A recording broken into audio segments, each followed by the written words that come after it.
ఇంతకుముందు కూడా మార్కాపురంలో ఈ నల్లమల ఫారెస్ట్లో కానీ చుట్టుపక్కల మన అడవి ప్రాంతాల్లో ఈ గుప్త నిధులు ఉన్నాయి అనే ఒక భ్రమ కల్పించేసి చాలాసార్లు అనేక మోసాలకి పాల్పడ్డారు. ఏదో కొంచెం ప్రొటెక్షన్లో ఉన్నాయి, వాటిని ఏదో బంధాలు విడిపించాలి, లేకపోతే ఏదో గురువులు ఉంటారు పూజలు చేసి వాటిని బయటికి తీసుకొస్తే ₹1 పెడితే 10 రూపాయలు వస్తాయని చెప్పేసి ఈ రాష్ట్ర ప్రజల్ని దాటి కూడా ఈ విధంగా కొన్ని ఇన్సిడెంట్స్ అనేది మార్కాపురం డివిజన్లో పూర్వం కూడా జరిగి ఉన్నాయి, గతంలో కూడా జరిగి ఉన్నాయి.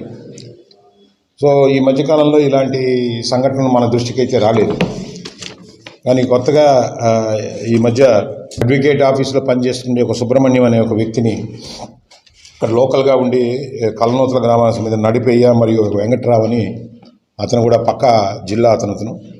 సో వీళ్ళు కలిసి ఈ లోకల్గా ఉండే కొంతమంది బ్రహ్మయ్య, ఈ కోటిరెడ్డి, శ్రీనివాస్ అనే వాళ్ళతో కలిసి ఇక్కడేదో నిధులు ఉన్నాయి, వీటిని తీసి బయటికి తీసుకొస్తే చాలా డబ్బు వస్తాయని చెప్పేసి చాలా కన్విన్సింగ్గా కొన్ని వీడియోలు వాళ్ళకి చూపించి సో వాళ్ళని ఒప్పించడం జరిగింది. దానికి సంబంధించి కొంత ఖర్చు అవుతుందని చెప్పిన తర్వాత వీళ్ళకి సపోర్టుగా వాళ్ళకి మన ఒరిస్సా నుంచి కూడా ఒక ఝాన్సీ అనే ఒక అమ్మాయి, అలాగే రవి అని అతనితో కోహాబిటేషన్లో ఉండే ఇంకొక అతను కూడా దీంట్లో రంగంలోకి దించి ఇతను నమ్మించి పలు దఫాలుగా ఇతని దగ్గర నుంచి 6 నుంచి 7 లక్షల రూపాయలు ఫోన్పే ద్వారా డబ్బులు వేయించుకొని సో వీళ్ళు ఒక ఫేక్గా కొంతమంది మనుషుల్ని అలాగే పిలిపించి దాని మీద కూడా దర్యాప్తు చేస్తాం. ఒక 30-40 మంది కూలీలను కూడా తీసుకొచ్చి ఇక్కడ ఏదో కొంత దగ్గర పెట్టి సో కొంత దగ్గర కూడా తవ్వినట్టు కూడా మనకి సమాచారం ఉంది.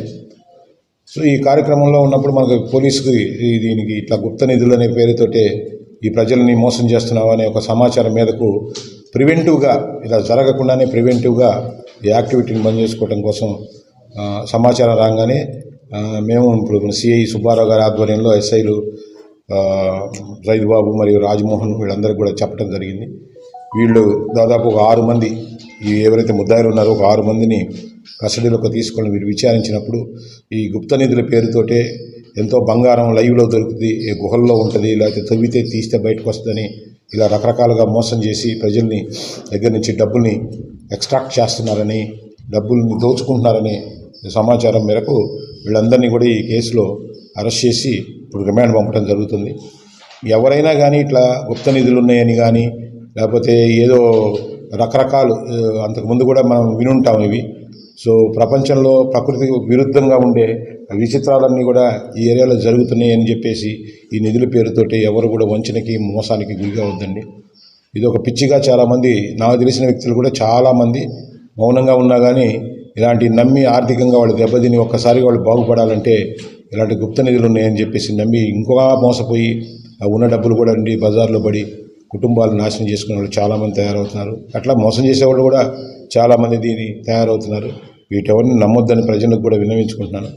ఇలాంటి సంఘటనలు పునరావృతమైనా ఎవరైనా ఇట్లాంటి వాటిలో ఇన్వాల్వ్ అయినా కానీ పోలీస్ డిపార్ట్మెంట్ తరఫున చాలా కఠినమైన చర్యలు తీసుకుంటామని చెప్పేసి ఈ కేసు ద్వారా సో ప్రజలందరికీ కూడా తెలియజేస్తాను.